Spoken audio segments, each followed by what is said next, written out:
The world just changed overnight, and most people haven't even noticed yet. What you're watching right now, this standoff between Washington and Tehran, is not just another diplomatic spat between two countries that have been at odds for decades. This is something far more serious, far more consequential, and far more revealing about the fractures running through the entire architecture of the so-called international order.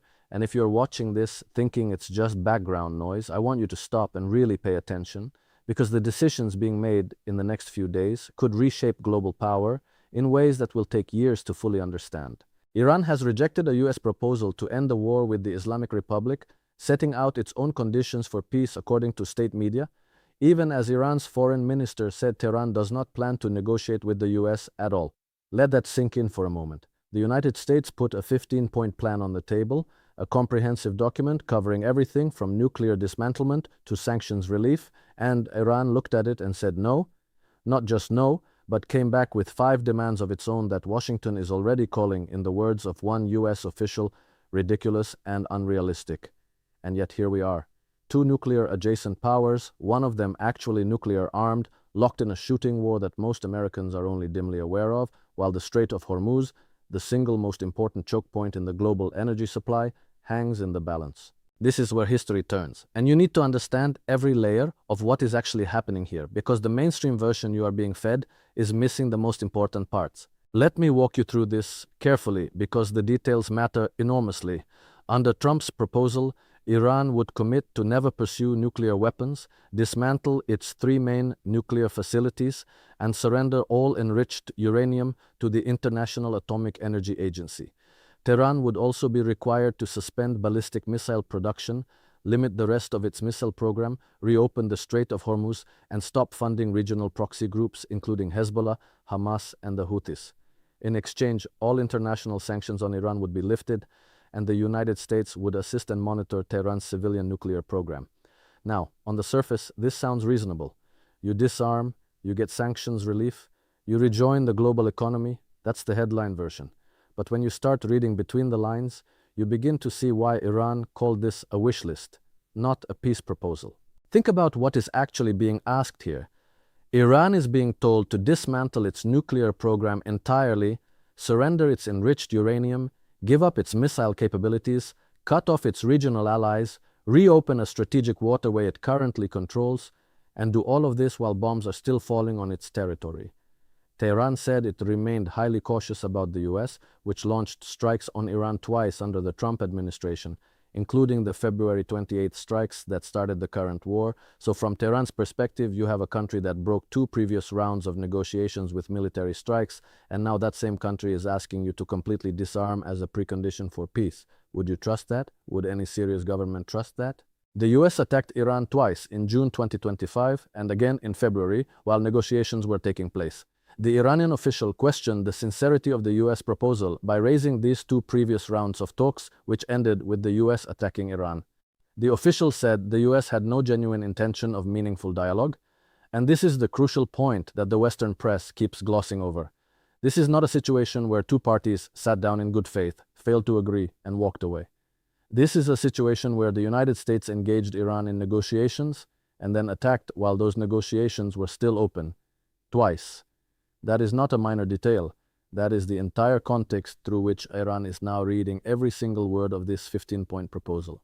On March 25th, Iran rejected the US 15-point proposal through intermediaries and presented 5 conditions for ending the war: the end of attacks by the US and Israel on Iran and on pro-Iranian forces in Lebanon and Iraq, the creation of mechanisms to prevent the resumption of war, compensation for the damage, and international recognition of Iranian sovereignty over the Strait of Hormuz. Now, I want you to notice something about these 5 demands, because they are being framed in the Western press as maximalist, as unreasonable, as proof that Iran is not serious about peace.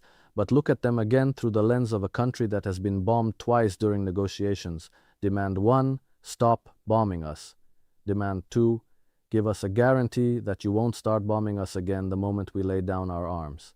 Demand 3, compensate us for the destruction you have caused. Demand 4, end the war everywhere, not just on Iranian soil, but against all resistance movements in the region. And Demand 5, and this is the one that is truly shaking the global economy: sovereignty over the Strait of Hormuz, with Iran's military spokesperson stating that Iran plans to charge tolls on ships passing through the strategic waterway. That fifth demand is not just a negotiating point, that is a fundamental restructuring of how global energy flows.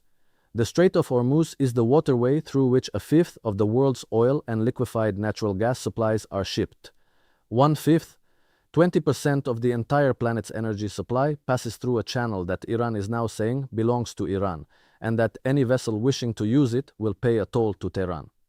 If you want to understand why oil prices were moving dramatically on Wednesday, oil prices dropped by around 6% during the early hours of Wednesday, bringing it back under $100 a barrel. That movement tells you everything about how nervous the markets are. They don't know whether this ends in a deal or a catastrophic escalation, and neither does anyone else. Now let's talk about the White House response, because it is very revealing about the kind of pressure Washington is operating under right now. White House Press Secretary Caroline Leavitt claimed on Wednesday that negotiations remain productive after Iranian state media reported that Tehran had rejected Trump's 15-point plan. Productive. The Iranians publicly called the plan a wish list, rejected it on national television, launched additional missile strikes against Gulf states, and the White House response is that talks are productive. This is the language of an administration that is caught between the need to project strength and the reality that this conflict is not going the way the public messaging suggests. White House Press Secretary Caroline Leavitt warned of further attacks if Iran does not accept a deal, saying that President Trump does not bluff and is prepared to unleash hell. She said Iran should not miscalculate again. Now, this is classic escalation language. You issue a threat because you need to maintain leverage in a negotiation that is not going in your favor. But here is the dangerous part about language like this. It works until it doesn't. Every time you tell an adversary that you will escalate unless they comply, and then they don't comply and you don't escalate, you lose credibility. And if you do escalate to maintain credibility, you potentially spiral into a conflict that is far larger than what either side originally intended. Iran rejected the US plan on Wednesday and launched more attacks on Israel and Gulf countries, including an assault that sparked a huge fire at Kuwait International Airport. Kuwait, a country that is not a party to this war that hosts American military assets, is now having its international airport set on fire. Bahrain, Kuwait, Jordan and Saudi Arabia all faced drone and missile fire, while Israel and the US continued to pummel Iran with strikes. Iran also took aim at the USS Abraham Lincoln carrier group with cruise missiles. This is not a localized conflict anymore. This is a regional war that is pulling in Gulf states that would very much prefer to sit on the sidelines. And here is where it gets even more complex, because you also have to understand the internal dynamics inside Iran right now. The leadership is not monolithic. It is not even clear who in Iran's government has the authority to negotiate or would be willing to, as Israel has vowed to continue killing the country's leaders. Think about what that means practically. You are asking a government to sit down and negotiate a comprehensive peace deal while simultaneously one of the parties in that negotiation, Israel, is openly stating its intention to continue assassinating the people who might be doing the negotiating. Under those conditions, what Iranian official is going to step forward and say, yes, I will be the face of the peace talks? Because being the face of the peace talks in this environment is potentially a death sentence. Some Iranian authorities are privately contemplating peace talks. Iranian officials told the New York Times on Wednesday that Tehran is considering meeting with US negotiators in Islamabad to discuss Trump's proposal. Pakistan, Egypt and Turkey have all pushed for the warring sides to come to the negotiating table. So beneath the public posturing, the rejection, the maximalist demands, the continued missile strikes, there are private conversations happening, there are back channels, there are mediators. Pakistan is involved, Egypt is pushing, Turkey is trying to broker something. The question is whether the public escalation has now gone so far that neither side can be seen to make concessions without losing face at home. This dynamic, though where the public statements and the private reality diverge sharply, is one of the most dangerous features of this particular moment. Because the public statements are driving military decisions, the US is preparing to deploy 2 Marine units with around 5,000 Marines to the region. That is not a posture you adopt if you genuinely believe negotiations are productive and a deal is imminent. That is a posture you adopt when you are preparing for the possibility that this gets significantly worse before it gets better. Now let me give you the broader picture, the one that rarely makes it into the mainstream analysis. What we are really watching here is a test of whether the United States still has the ability to impose outcomes in the Middle East through a combination of military force and diplomatic pressure. That was the model that defined American power in the region for the better part of 6 decades. You apply enough pressure, sanctions, strikes, threats, and eventually the other side capitulates. That model worked more or less until it stopped working. And what Iran's 5-point counter-demand reveals, particularly the demand for sovereignty over the Strait of Hormuz, is that Tehran believes it is operating in a different world now, a world where the old power calculus no longer applies in the same way. Consider the economic dimension of this. While the US reinforced its military forces in the Middle East and anticipated attacks on Iranian oil terminals ahead of the third round of talks, the Iranians accelerated the loading of tankers with 20 million oil barrels in just 6 days for export purposes. Iran is under assault and simultaneously managing to export at scale. That tells you that the sanctions regime is not as airtight as Washington would like you to believe.